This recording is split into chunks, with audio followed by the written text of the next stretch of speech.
Shalom, I'm Eddie Chumney of Hebraic Heritage Ministries, and we welcome you to this week's Focus Israel Report. In this week's report, we're going to be sharing with you the efforts of Benjamin Netanyahu to form a new government coalition. It is as follows. On March the 2nd, Netanyahu was granted a 2-week extension to form a government. His deadline is March the 16th. Netanyahu used the moment of March the 2nd that granted him this 2-week extension by criticizing the modern Orthodox religious Zionist party, Jewish Home, whose leader is Naftali Bennett, for forming an alliance with the secular centrist party of Yesh Atid, which means there's a future, and its leader, Yair Lapid, and taking a common position regarding the issue of drafting ultra-Orthodox yeshiva students into the Israeli army, which is being opposed by the ultra-Orthodox parties of Shas and United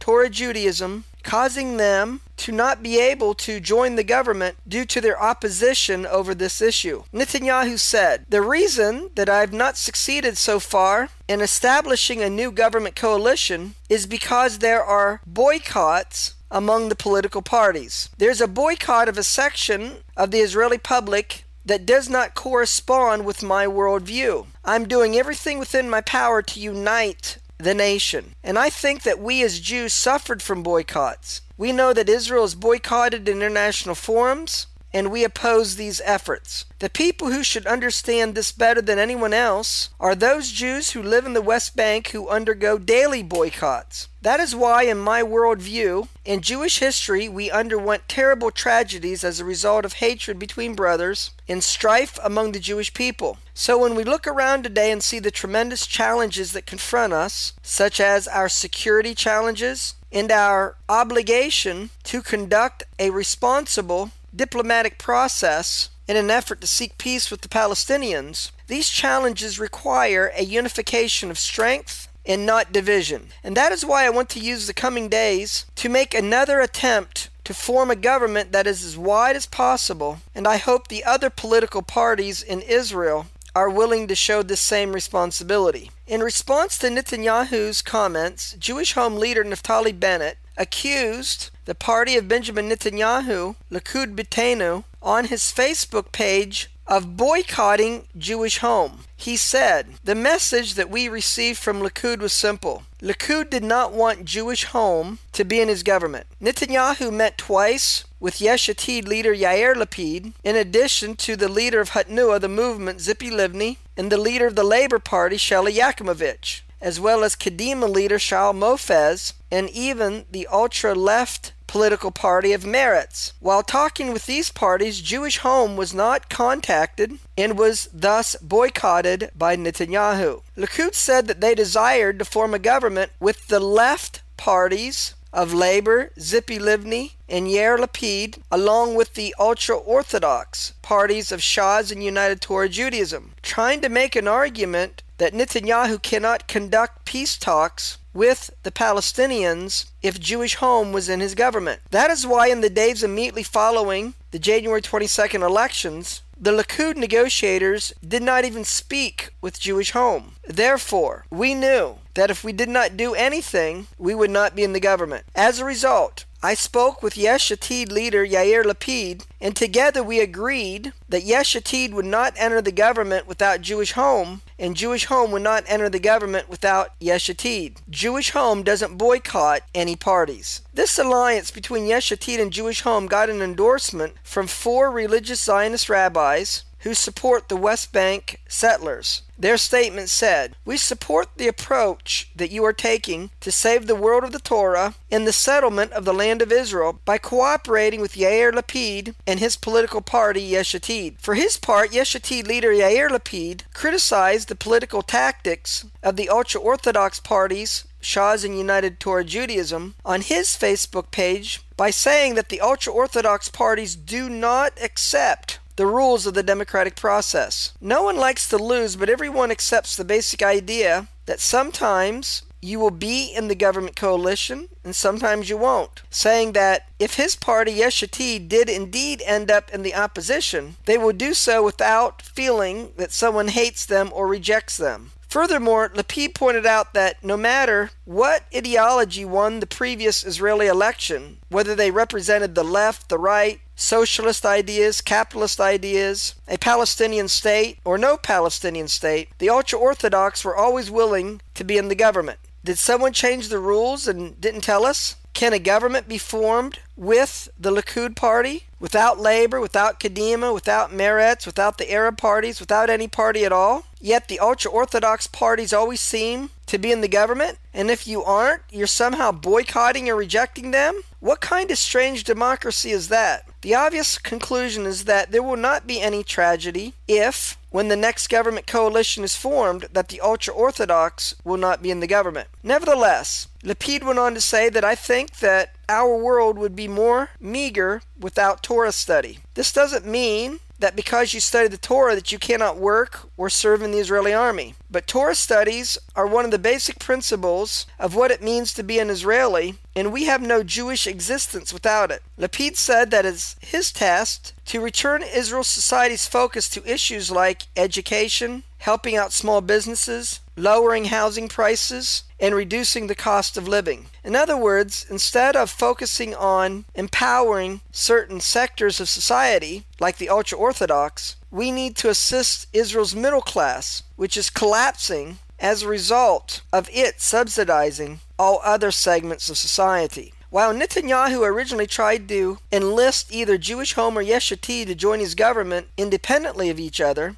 Likud negotiators met with senior officials from both parties this week and concluded that the partnership between Jewish Home and Yesh Atid was solid and Netanyahu would not be able to break their alliance. As a result, Netanyahu began to realize that he will either have to have Jewish Home and Yesh Atid in his government together or choose to have a government with the ultra-Orthodox instead. Therefore, Netanyahu notified the ultra-Orthodox Sephardic party Shas that because of the Yesh Atid Jewish Home alliance that they will most likely not be able to be in the next government. For their part, Shas tried to convince Netanyahu to try to form a government consisting of themselves and the Ashkenazi ultra-Orthodox party United Torah Judaism, along with the Labor Party of Shelley Yakimovich. It has been reported that in the last week or so that Netanyahu did offer the Labor Party of Shelley Yakimovich the government ministries of finance, as well as the position of industry, trade, and labor. However, Labor rejected this offer. Nevertheless, a Labor Party official said that the pressure being exerted upon them to join Netanyahu's government was unprecedented. Shah's leaders went on to say that unless there was a dramatic breakthrough in the next few days, that Shah's would not be a part of Benjamin Netanyahu's new government. If indeed this happens, it will only be the second time in the last 30 years that Shah's was not a member of the residing Israeli government. Rabbi Shmuel Arabach, a leader of the ultra-Orthodox Ashkenazi Jews representing United Torah Judaism, made harsh comments regarding the possibility of ultra-Orthodox yeshiva students serving in the Israeli army, calling upon them to stand guard and not agree to any current changes, because this is one of the fundamentals of Judaism, that one must obey the decrees of the rabbis even at the cost of your own life. Meanwhile, United Torah Judaism Knesset member Moshe Gafni said that his party was switching allegiances. Historically, United Torah Judaism would align itself with right-wing parties and policies, but that day is over. In the future, we will begin working with the leftist Labor Party of Shelley Yakimovich. Two popular ultra-Orthodox radio commentators called upon the ultra-Orthodox to take revenge on those who embrace religious Zionism, like the modern Orthodox who are represented by the political party of Jewish Home, and in doing so, boycott products that come from the West Bank. One of them, Avi Bloom, said that supporting the Jews living in the West Bank is inconsistent with Jewish law or Rabbinic Judaism. Another commentator, Yaakov Rivlin, added, "It's time to end all these relationships with the real estate dealers in the West Bank." In the last couple of days, Prime Minister Benjamin Netanyahu has made considerable progress in talks to form a new government, which is now expected to be a coalition of 70 Knesset members. The coalition, set to be finalized early next week, will comprise of Netanyahu's Likud Beitenu, who has 31 seats, Yesh Atid, 19 seats, Jewish Home, 12, Hatnuah, the party of Zippy Livni, 6, and Kadima, the party of Shaul Mofaz, 2. The Labor Party of Sheli Yakimovich will lead the opposition, along with the two ultra-Orthodox parties, Shas and United Torah Judaism. In order to reach a final deal to form a government, compromises are being made. Yesh Atid leader Yair Lapid, who had hoped to become foreign minister, is now expected to accept the position of finance minister. Jewish Home leader Naftali Bennett will likely become the trade and industry minister. The foreign ministry post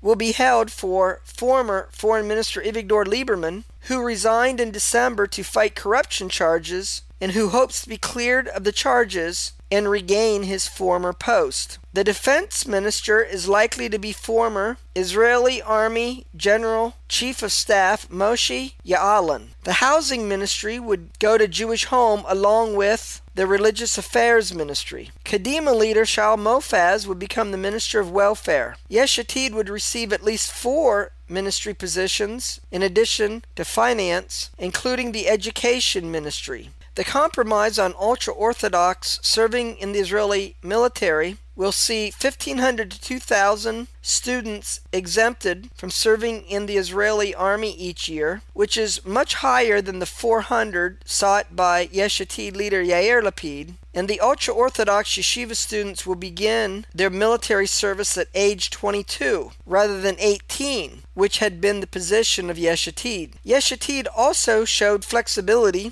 in accepting the number of ministers in the cabinet. Yesh Atid campaigned that there would only be a maximum of 18 cabinet positions, but are willing to accept that that number be reduced from the current 30 to 23 or 24, given that they've been promised that a new law will be passed in the next month once the new government is formed, that in the next Israeli elections there can only be a maximum of 18 cabinet officials. According to Israel Radio, the various cabinet posts will be filled by 8 from Likud, 6 from Yesh Atid, 4 from Jewish Home, 3 from Israel Beitenu, 2 from Hatnuah, and 1 from Kadima. Zippy Livni's party Hatnuah, while only receiving 6 seats, will have the position of justice minister, as well as leading peace talks with the Palestinians. In meetings with Jewish Home, Likud negotiators have agreed that in any peace agreement with the Palestinians, it will first be voted upon by the Israeli public in a national referendum before it is ratified by the Israeli Knesset. In addition, Prime Minister Benjamin Netanyahu's June 2009 Bar Ilan speech, which he called for the establishment of a demilitarized Palestinian state, will not be mentioned in the new government coalition guidelines.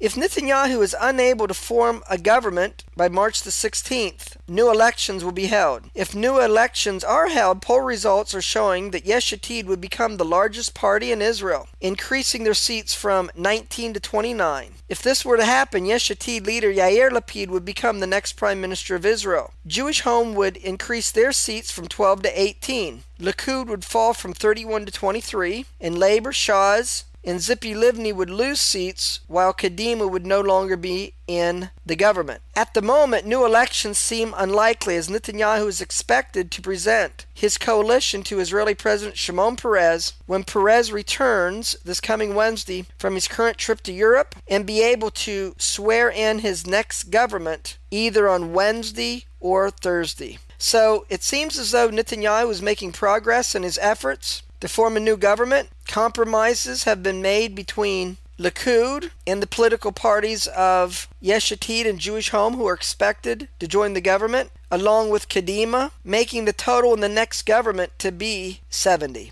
Until we do it again, Shalom in Yeshua the Messiah. Amen.